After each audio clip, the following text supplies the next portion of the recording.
Welcome, everybody, to Agitation Rising. My name is Zach Gitrich, and this is your source for local leftist independent journalism in Central Illinois and beyond. Today, I am joined by a very good friend of mine, Lawrence Maushard, and we are going to be having a conversation about the ongoing conflict in Israel-Palestine. So, real quick, full disclosure, as I just said, Lawrence and I have been friends for a very long time. We have been engaged in activism, specifically pro-Palestine activism. So, with all those out of the way, Lawrence, thank you very much for joining me. I'm glad to be here, Zach. Thank you for having me here. And it goes back to, I think it was the summer of 2018, and we had an action right at the Caterpillar World headquarters. And so it goes back to about that as far as on the Palestine question. And I've always been proud to hit the streets with you, man. Excellent. Thank you so much. So, you've been to Israel-Palestine before, correct? Occupied Palestine, yes, I have. And how many times have you been there? What have been your experiences? It was just that one time, and I was there for a couple months. What year was this? This was 2018. Okay. It was just before I got back, and then we did the demo in front of Caterpillar, BDS Cat, and everything just kind of came to the fore, especially the Peoria connection. So I was over there, and in fact, this was in the spring of 2018, and it was when the massacres at the wall in Gaza happened. They had the great marches at that time. They were doing it every Friday, every week, and one time they just opened fire, and it was over 60 people they murdered. The military snipers just murdered, kids and women and children and seniors protesting on their side of Gaza, and they blew them away. And I was just like so horrified. Even the New York Times was just like saying exactly what happened. So I had time and money, and I got on a plane to Cairo, and it was a long story from there. Yeah. Were you able to get into Gaza? I was not. Did you try? Oh, yeah. And I was in a car, and we were on the road across the Sinai, the northern Sinai, going right for the Rafah, R-A-F-A-H. If you're paying attention, the name Rafah comes up a lot, and that's because it's a border town, and they have a border gate, and that was my best shot at getting in. But we didn't even make it. We were probably about 10 kilometers from the border, and we were stopped by my driver and I, a guy I just hired, off the street, and he was very cool, and I knew that was my best chance is, to have a local ally to try to get me through. And we got through a couple checkpoints, but one of the checkpoints, the Egyptian military army, regular army checkpoints, they said, no, we're not letting anyone through to Rafah. So I was like totally bummed, and I'd been days trying to get through. But I thought, okay, I'm going to Jerusalem, That's So you've been to the West Bank, you've been to Jerusalem. Yep. Tell us some of your experiences that you had there.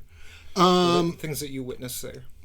Some of the most memorable, I was there 2018, which was the 70th anniversary of the Nakba. And I was there at the time of the illegal transfer of the American embassy to Jerusalem. And I was there. And so I went with some friends of mine there, activist friends that I had met, connected with. And we went to Jerusalem, and they had a place kind of roped off for all the protesters. And while, who was it? His daughter and whatever her husband's name is, the very Zionist, bloodthirsty people, and they were, had a ball of wine and a big party for the event, and it was at the same time that CNN had a split screen of them murdering people in the fields in Gaza while they're toasting the illegal, immoral transfer, of the United States to occupied East Jerusalem, which was against all international law. So anyhow, they had us in this cage, basically, and there was all kinds of people there, and then there was dozens of I think they were border police. They were some kind of uniformed police. They weren't soldiers, but they were police, and they're hired thugs, and they just came in and started beating the shit out of people, and it was in the West Bank. This was in Jerusalem. This was Jerusalem. Okay. The embassy transfer. Okay. And so that was like insane, but the people came out, and not only local Palestinians, but local Israelis came out, and we all protested, and we didn't give way, we didn't run, we took our licks, and we stayed there, and they were trying to disperse us, and just by staying there, I think we won, or we made the point, and so we were there for way over an hour, and it was just very eye-opening. The next day, the friend that I was with, she says, Nada, she says, this was nothing, Lawrence. The Israelis went easy on us. The authorities went easy on us because there was Israelis with us. We're going to Bethlehem. That'll be different. And I said, okay, sounds cool. So this was the day of the Nakba on 2018. I think it was May 15th. The Nakba, the creation of the fascist entity of Israel. And so there was at least 500 people in the streets of Bethlehem. We were on the main drag. I don't know what the name of the street was, but the separation wall was about a half mile up, and you could see it. It was all right there. So we had the demonstration. There was a lantern release, a floating lantern release, and lots of flags and banners and chanting. And it was just like a very serious but boisterous and kind of hopeful demonstration. Totally peaceful. So we're all walking up towards the wall, and there was a unit of Israeli soldiers there, and you could see them, and we're getting closer and closer. And I said to my friend, "Well, if I'm going to be here, let's get up in the front. That's the place to be." So we got up there, and it was very serious. And we're getting closer and closer, and I'm kind of thinking, what the hell is going to happen? And then all of a sudden, got the answer is that tear gas got shot into us, and with no regard. And there was a diverse group of people. It wasn't just like young activists. There was whole families and such. And so they just shot us full of tear gas and spread everyone out. And I found out from some of my comrades that they used rubber bullets on people too. I didn't see it or hear it, but they definitely did. And they have no reason to inflate the situation. But that was a totally serious thing. And so I would say those are the two of the main things that stood out. And it was one of the great honors of my life to stand with my comrades internationally and locally in Palestine, in occupied Bethlehem, and we went right up against the fascist guard, the Israeli fascist guard, and it was a great honor to be able to do that. And so that was some of the main memories. And just to be clear for people, in 2018 and these protests that were going on in Gaza, these were the attempts at peaceful protests. These were peaceful protests. Definitely. And they were walking towards this border, right, that between Gaza and between this fence, and they were being shot at by IDF soldiers. They were marching in just alongside the fence. They weren't trying to break through or anything, and they just murdered innocent people. And it was ghastly. It was appalling. And they were doing that when I was there because they didn't stop. And especially in Bethlehem, at one point, I thought, man, I'm going to get my head blown off. Kind of like getting around the corner so there's no to have a straight shot at you. And I was saying to people, God, don't get killed. This isn't worth it, And there was guys with the Islamic paramedics out and everything. It was totally serious. And there was guys with the gas masks and everything, and the keffiyehs wrapped around their head. It wasn't Peoria, Illinois. Yeah.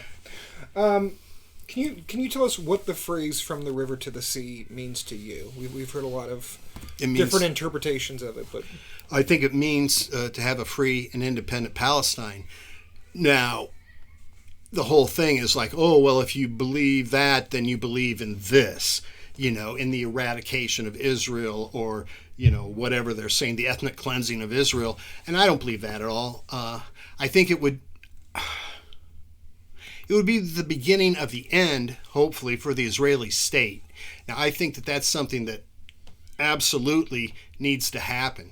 That doesn't mean anything like, oh, we're going to, do things to people or anything to harm them or anything like that. But the apartheid Israeli state absolutely has no legitimacy of any way, shape, or form. They lost whatever they might have had years ago through the ongoing mass murders and massacres and what you see in Gaza. So I think we're going to see the disillusionment, actually, of the Israeli state at some time and in my lifetime, because war kind of speeds up processes that are already going to happen, And when you have a hot war, for want of a better term, this assault on Gaza, there's things that are going to happen that we can't foresee. But I think the legitimacy of Tel Aviv, Israel, is really coming into question now throughout the world. And they better stop before they've already crossed these lines. It's just how much do the Western establishments want to keep putting up with these horrors, How long will they allow this to go on? And we need to start it right in Washington, because Joe Biden has not only enabled this, he's in some ways directing it, And so it's our assault as much as it's Israel's, and that's what's sickening to me. As a person from the United States, I'm proud of it. I have no reason to be lately, if ever. Yeah, the United States is the single biggest supporter of Israel throughout the planet. It's the only supporter, really. Yeah. And they just used their veto. The United States just used their veto power today. What is today, the 8th? No, the 8th, yeah. It's the 8th, December 8th. They just used their veto power to get rid of a resolution. I think it was the one that Gutierrez, the UN Secretary General, invoked the 99th article or some radical thing that he's, to bring the assault, to bring the war on Gaza up for a vote, and the United States is able to kill it because they're one of the 5 founding members. Yeah, they have of the UN Security Council, right? And that's where anything that's of any value comes out of the UN. So what does Zionism mean to you? What is your understanding of Zionism? Zionism is it's a political movement that was started in the late 1800s, I think in Vienna, by Theodor Herzl and his his people. And what it meant is that I don't think it was Palestine, and it was also some other locations, and it just turned out to be Palestine was the easiest for them to invade in the aftermath of the Jewish Holocaust in Nazi Germany. The Zionists, who have very ugly associations with Nazi Germany, you can look it up. That's a whole nother thing. But the organized Zionist movement has never been Judaism's best friend, and there was, for whatever reason, logistically, they were able to get tens of thousands of their armed militias into Palestine in 1947 and start their onslaught. And that action, that invasion of an independent, integral Palestine happened at that time. And that's their whole intent, is to take over historical Palestine, which was a state like any other state. They've invaded it, and they're trying to ethnically cleanse all, if not most, the vast majority of Palestinians from it. And it's a horror. It's a war crime that's happening right in front of our eyes. Anyone can see, if they just read a little bit of what the aims are of the Israeli state, and they're just trying to push the Gazans into the Egyptian Sinai or over into Jordan, other place, maybe in Lebanon, any place that'll take them. They don't care. Just so they're out of what they consider to be Israel, and which is basically Palestine. And so Zionism is this political movement to influx Jewish people into Palestine, take it over for themselves, and at the same time remove the Palestinian native population. It's a settler colonial mentality. It's happening all the time. Places are making money off the deal, like Caterpillar here in Peoria, Illinois. They're helping this Zionist project not only demolish homes of innocent people, but also in construction, these settler in the West Bank. living units. Yeah, in the West Bank. And they're not just trailers set up on a hill. They're There's very deep infrastructure. They're very well built homes. There's walls, barbed wire. They're whole facilities and compounds. And we'll put this on the screen. But I just wanted to say that because Zionism is equals racism. They used to say that in the 70s a lot. It's still true as it ever was. Zionism equals racism, and it's removing the Palestinian people and taking over their land. And they don't care if they kill them. They just want to remove. I mean, they do want to kill them because they want to shock and awe them right out of their own homes. Yeah. And so there are people that support Israel. Obviously, you've already mentioned that you believe Israel is an apartheid state. There are people that will argue, well, look, 22% of the Israeli population are Arab Israelis. They're in the Israeli parliament, the Knesset. They're on the courts. How can there be an apartheid state if you have this 22% of Arab Israelis that at least under the law have equal rights? What would you say in response to that? I say it's the same thing as segregation in the American South, primarily up until the 50s and and midway in the 60s. It's the same thing. They're citizens, but they're second class, if not worse.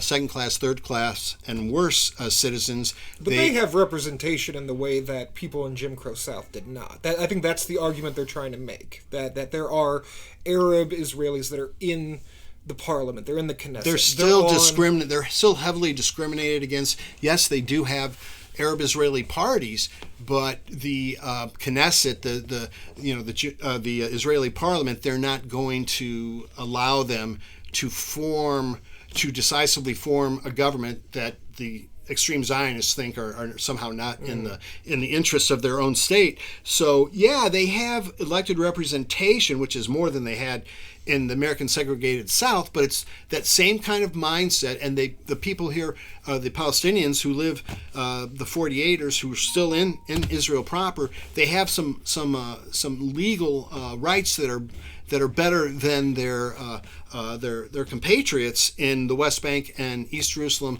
and Gaza, but it's not full citizenship. It's not full rights. It's not full social equality by any step, by any definition. And anyone who's a serious student of that situation can tell you that. Yeah. So obviously, Hamas is in control of Gaza. They're kind of they're governing. Elected. They were elected. Let's all remember that. They were elected. Back in 2006. I mean, they haven't had an election since. Right. Neither have they in the West Bank either. Yeah, and the West Bank is controlled by the Palestinian Authority, which is largely controlled by the political party Fatah, which is more of a secular organization. Hamas is an explicitly, kind of Islamist organization. It's part of their founding charter. Do you believe that Hamas is a terrorist organization, or do you believe that they are freedom fighters, or do you think that there's how would you answer that question? They're not terrorists any more than the Viet Cong or the VC were in Vietnam. I do think Hamas is a liberation movement, absolutely. Of course, the thing on October 7th, number one, don't believe anything Israel says. Obviously, citizens were murdered, whether they were brutalized or raped or all these ridiculous things that the Israelis are saying. Oh yeah, I'm going to believe that. So there's no settled thing there. But just real quick, when it comes to it's an uprising against an occupation force, and my God, you have to look at it. That's what it was. And so I'm going to say yes, Hamas is much more of a liberation movement than not. It is not a terrorist organization per se, and I don't care if Washington's declared it so. I don't care if the West has declared it so, or Israel. My God, they're not even in that conversation. I don't care what they say, how they designate anything.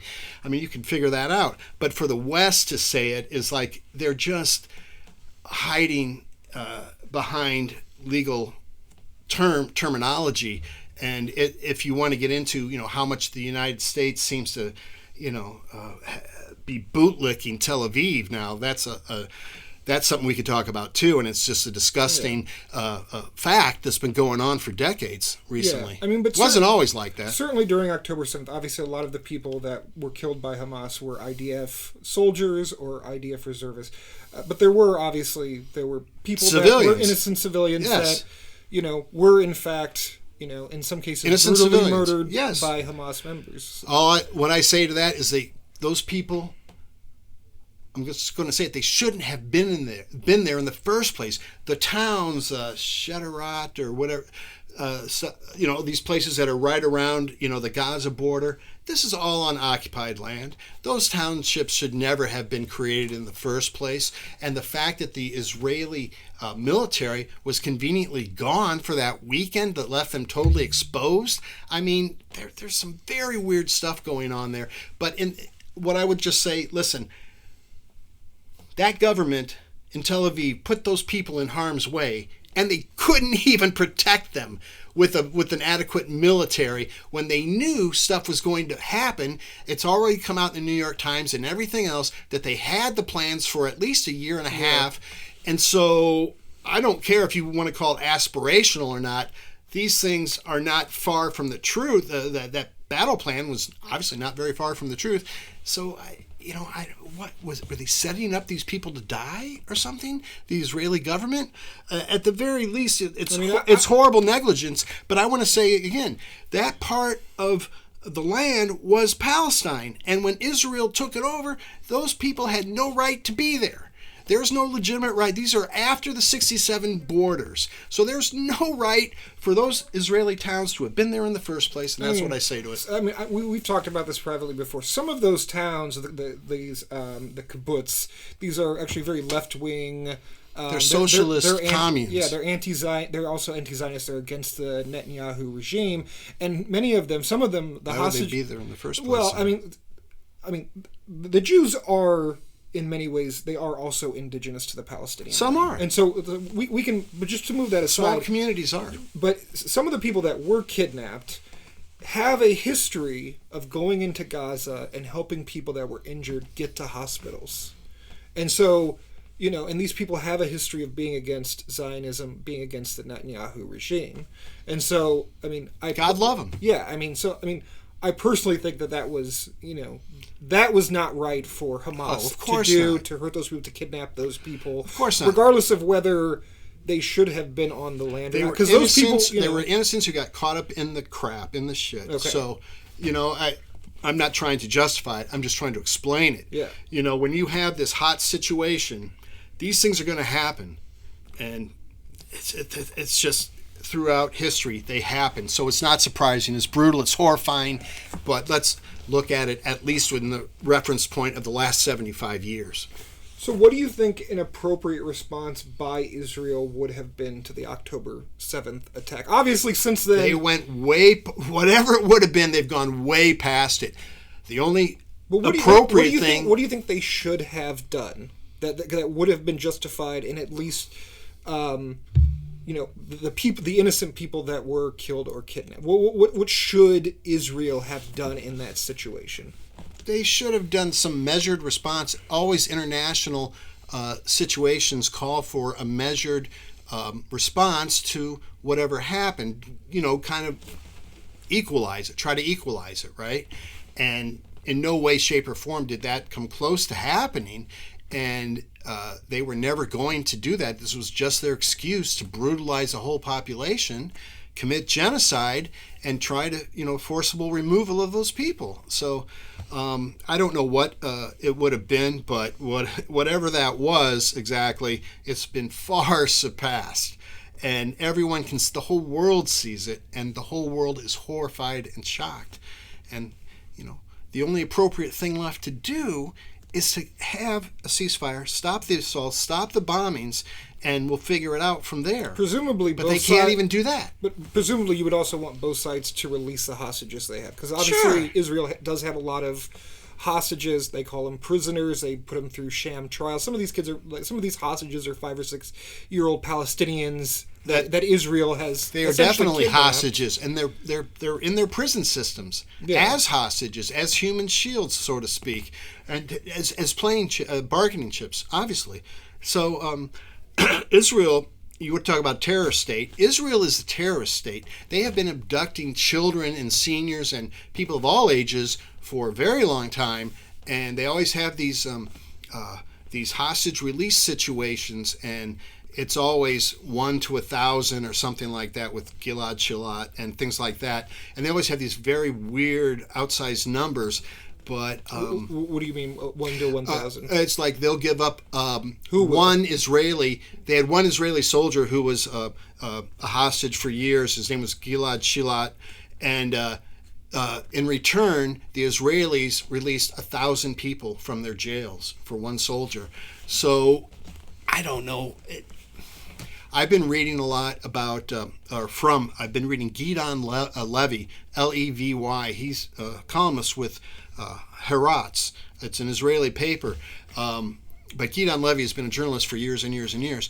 And he just says the truth. And the majority of the Israeli population are horrible racists. They don't consider Palestinians to be of an equal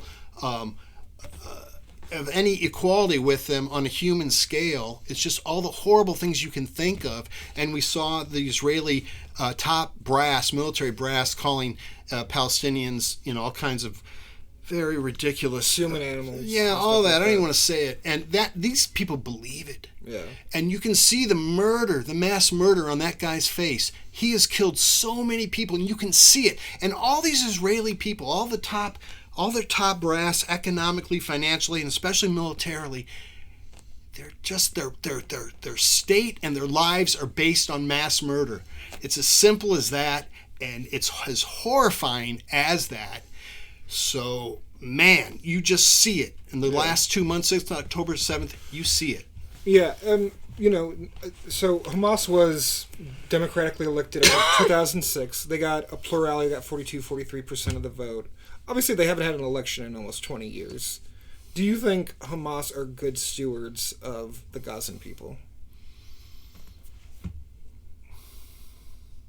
Because there were people that argue, this attack, they knew that this was going to bring, and obviously that's not excusing Israel doing it. But they know that there was going to bring a disproportionate response. I've heard that, I've seen some things that say that, they, I guess, Hamas or their top people, they were pretty sure, probably pretty sure this kind of thing was going to happen, that by Israel, by no surprise to anyone who's watching it, has gone way too far to show what their character of the apartheid Israeli state is. There's no legitimacy to it, and it will further and further isolate them in the world community. That means a lot. That means something, and I think that is probably true. That Hamas is going to lose the battle, but they're going to win the war in a macro international sense, just by the brutality that this state is willing to unleash on innocent people. And it's going on. It's not ending. And for some reason, Joe Biden has gone, as part of it. He's kissing Israel's ass for God knows what reason. I don't know how he became a Zionist back in the 70s or something. But anyhow... the overwhelming majority of elected officials in the United States basically support Zionism. They just passed a resolution saying that anti-Zionism is anti-Semitism. Which 411 to 13. Yeah. It was one of the most intellectually and politically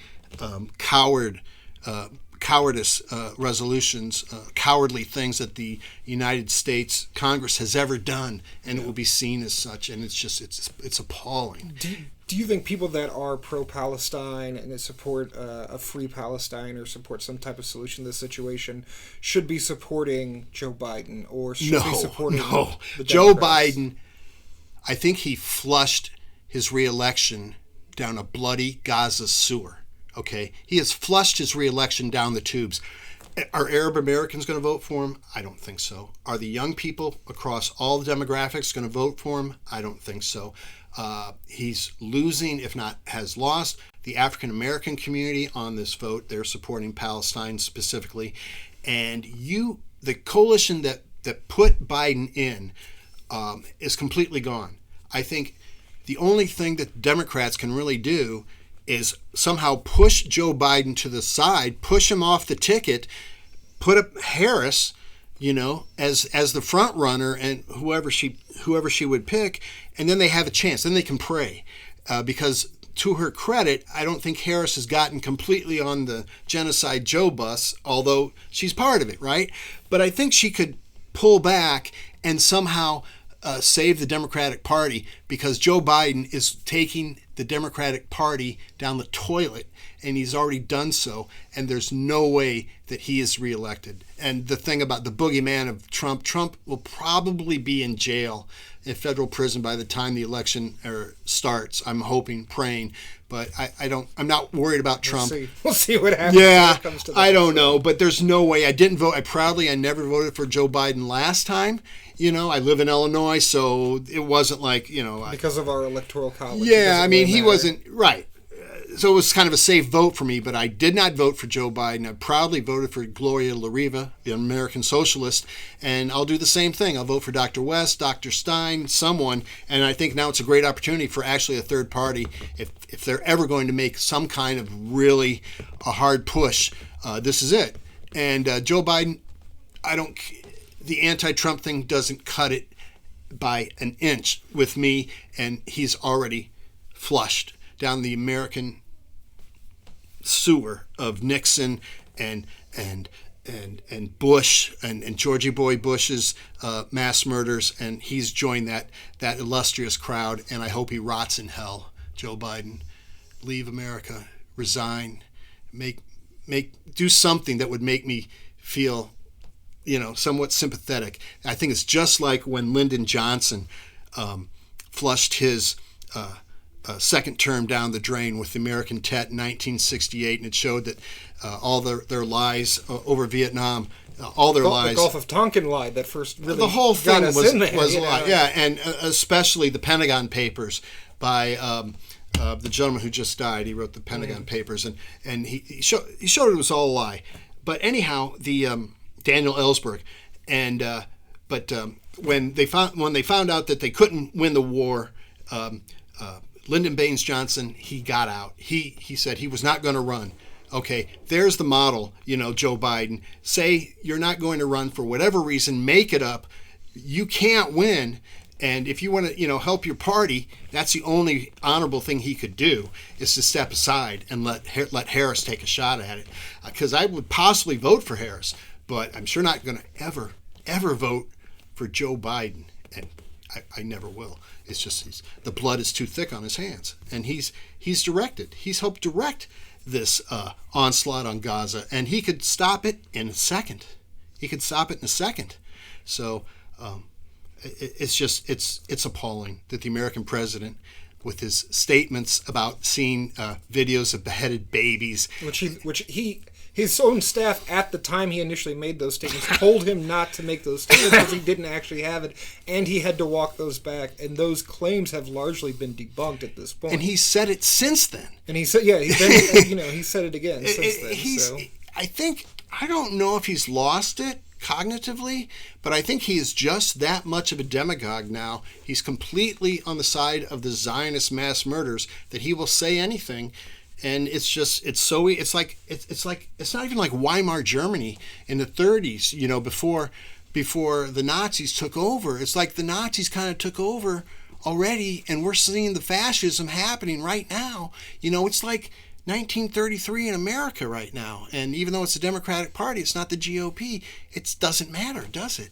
If we have a thing like America's war on Gaza, using the Israeli military to do it, I mean, it's sickening, and I'm sickened to be an American citizen right now. But I feel it's more responsible now for people of the left, for people of any humanity whatsoever, to have to, say what honestly, is the truth, and then fight it however we can.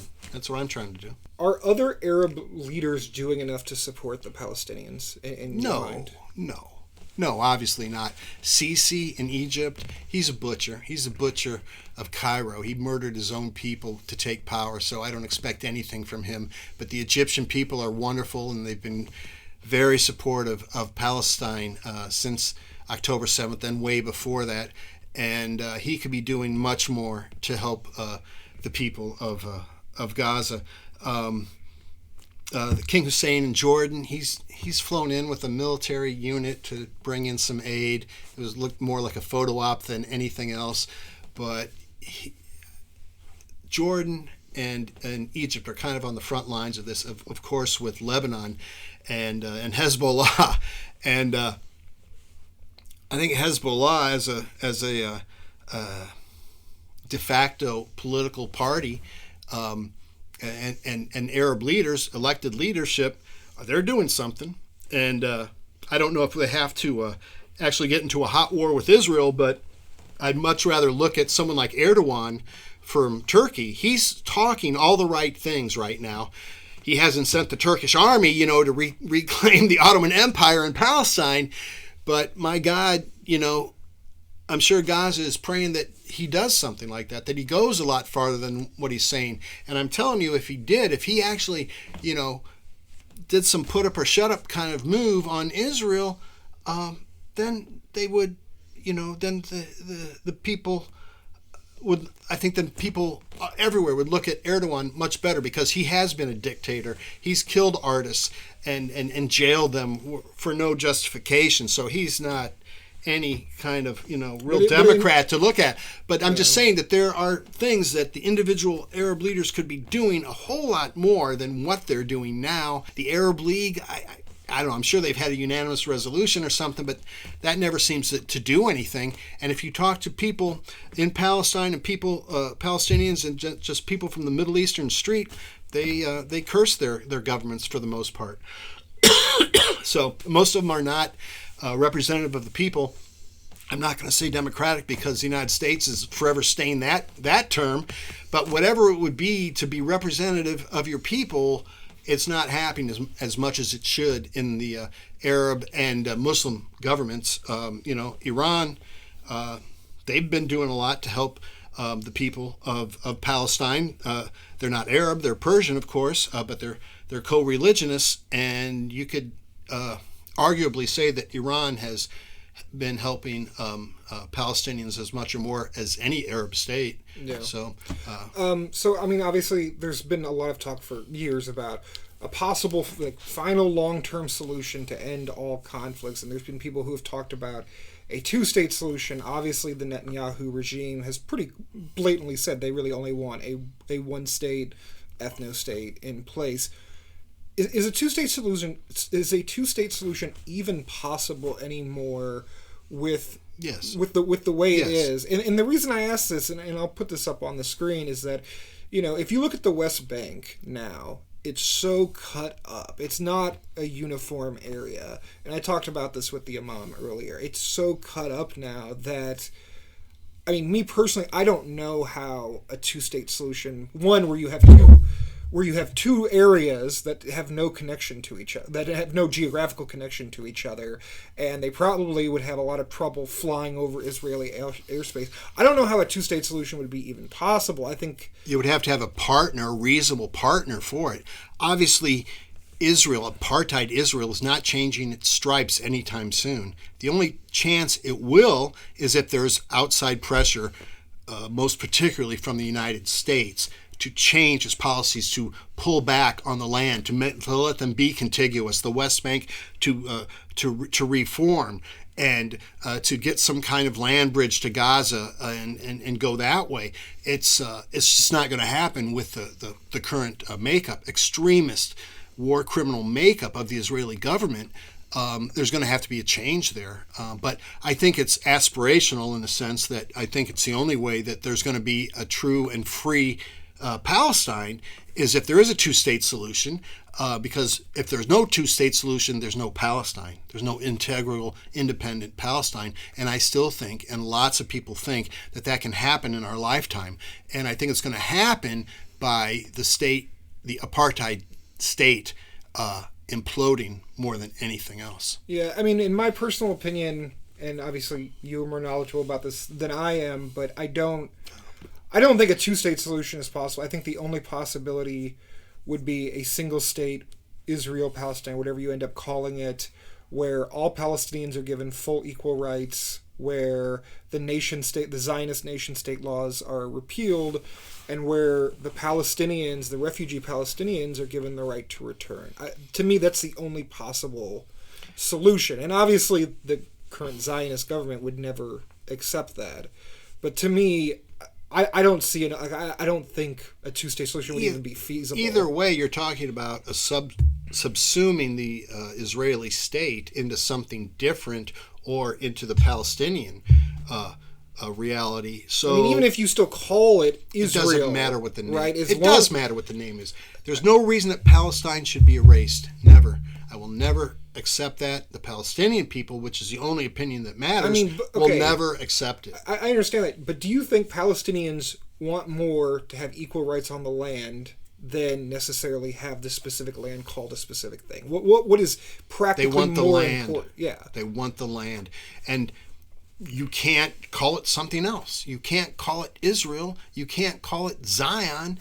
It has to be Palestine. It existed before 1948. It has to exist now. I mean, they can still call it Palestine if they want. It doesn't really matter what the official name is, as long as they, as you said, from the river to the sea, have equal rights. Listen, they're going to accept the presence of people, I guess, who would be called Israelis now. They're probably not going to be able to expel them themselves or anything like that. Maybe they'll leave once they see that the state of Israel is not going to be what in the future what it is now. Who do you mean will leave? The Israelis. Okay. The Israelis. There's a lot of people that think that they will voluntarily leave to Europe and the United States if they see that the extreme model of Israel, of Zionist Israel, is not coming to fruition. If there's a lot of pullback from the military from where they exist. Right now, polls are showing the majority of Israelis are saying that Netanyahu is not doing enough. Which is even more frightening. To go after Which is even more frightening. Frightening. You have to. It's exaggerated now, those numbers, because it's in quote a war. But once a ceasefire takes hold, he's out. He knows it. They'll put in another, at least new faces because of his negligence that allowed this to happen, and a lot of other things. He's also under indictment for some whatever corruption he's involved in. So he's not gonna make it. And he knows he has to keep the war going to save his own soul legally and keep his own self out of jail. So you've got that aspect of it. But the Israeli population is by and large racist, and if you want to call it a warmongering situation, yes, it's like the apartheid Boers in South Africa, up to the point to that entity finally dissolved and just died of its own weight, fascist weight, and we're hoping to God that happens, soon enough in Palestine. And you've been doing a number of protests in the Peoria areas. Full disclosure, some of which Agitation Rising was involved in. And you have another one coming up. Can you tell us basic information about that? This Sunday at 1 p.m. December 10th. And this is going to be at the corner of Main and University, right alongside Bradley University. And it's a very high-profile intersection. That's why we chose it. And we've had three protests and marches there at that location since October 7th. It was on October 15th, then October 18th, and on November 12th. And now again, it's going to be on December 10th, just because the need is there. And I'm very proud of Peoria because we came out in hard succession on the 15th and the 18th. On the 18th, because they had gone after one of the hospitals there, and now it's almost been normalized, their attacks on hospitals. But this was like the first one where all the media was getting out about the reality of it was getting out. So we came back out because it was so horrific. It's like, my God, they're doing this to a hospital. And so we came out, and then, jeez. And you had several hundred people there. You guys can see we reported on there a lot of footage from there. We recorded a lot of the speakers. You can check it out on the human channel. rights community has really come out in Peoria for Palestine. And we're saying that we must have a ceasefire, permanent ceasefire now, and to end the occupation. Those two things.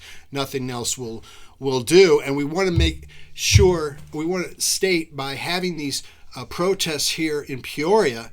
Will it play in Peoria? Middle America, if any place is, that it's not only Chicago and St. Louis and all these fabulous big city places all over America and the world that are coming out, but it's just regular folks in Middle America, and we can see the reality, we can see the bloodshed, we can see the United States Genocide Joe backing of the genocide on Gaza. We will not accept it. We will not be silent. And so we're going to do it again at 1 p.m. It's going to be chilly, but hopefully no precipitation. And the people in Gaza are suffering so much. The weather, and they have no shelter. And so whatever the weather is, it's not going to be anything for the people who want to be there. And we realize that, and we hope you'll all come out and be there again, 1 p.m. this Sunday, the 10th at Maine University in Peoria, and bring your humanity. And we're not calling for the destruction of anything at the time except for the destruction of the occupation, and let's have a ceasefire and end this permanent ceasefire and end this murderous bombardment of innocent people that the United States is up to its neck in. So and last question, where can people find you? Online, your work, your stuff like that? I have a website, www.maushard.com, Maushard. Most of our work now regarding Palestine is at it's a Facebook page and it's Peoria Rally for Palestine. Peoria Rally for Palestine. You'll see all the information there about our stuff coming up and things that have been in the past. And that's a good place to find me. I also have a personal page on Facebook, and Lawrence Maushard, LAWRENCE, and you can catch up with me there on my rants and raves. But my God, I've been involved with supporting Palestine for decades, since the 1980s, and I'm proud to be doing it now, and I'm very, very proud of the human rights community in Peoria and the surrounding Central Illinois area. Bloomington, Normal, they're doing great things there too. And we're all going to come together on the 10th one more time and be in the streets and do everything we can to let the powers that be that we will not accept the genocide on Gaza and on the West Bank and on East Jerusalem. So free Palestine. All right. Well, Lawrence, thank you so much for being willing to sit down and talk with us at Agitation Rising.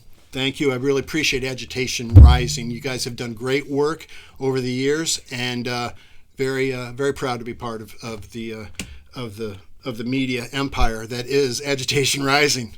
All right. Thank you very much. Thank you so much for turning into Agitation Rising, your source for local, leftist, independent journalism in Central Illinois and beyond. You can always find our articles on our blog, link in the description. Please like, subscribe, and comment. Agitation Rising is under the Strange Corners of Thought umbrella, so feel free to contribute directly to our Patreon, or donate via PayPal or Cash App. Again, links in the description. Keep agitating, keep rising, and we'll see you on the other side. Thanks.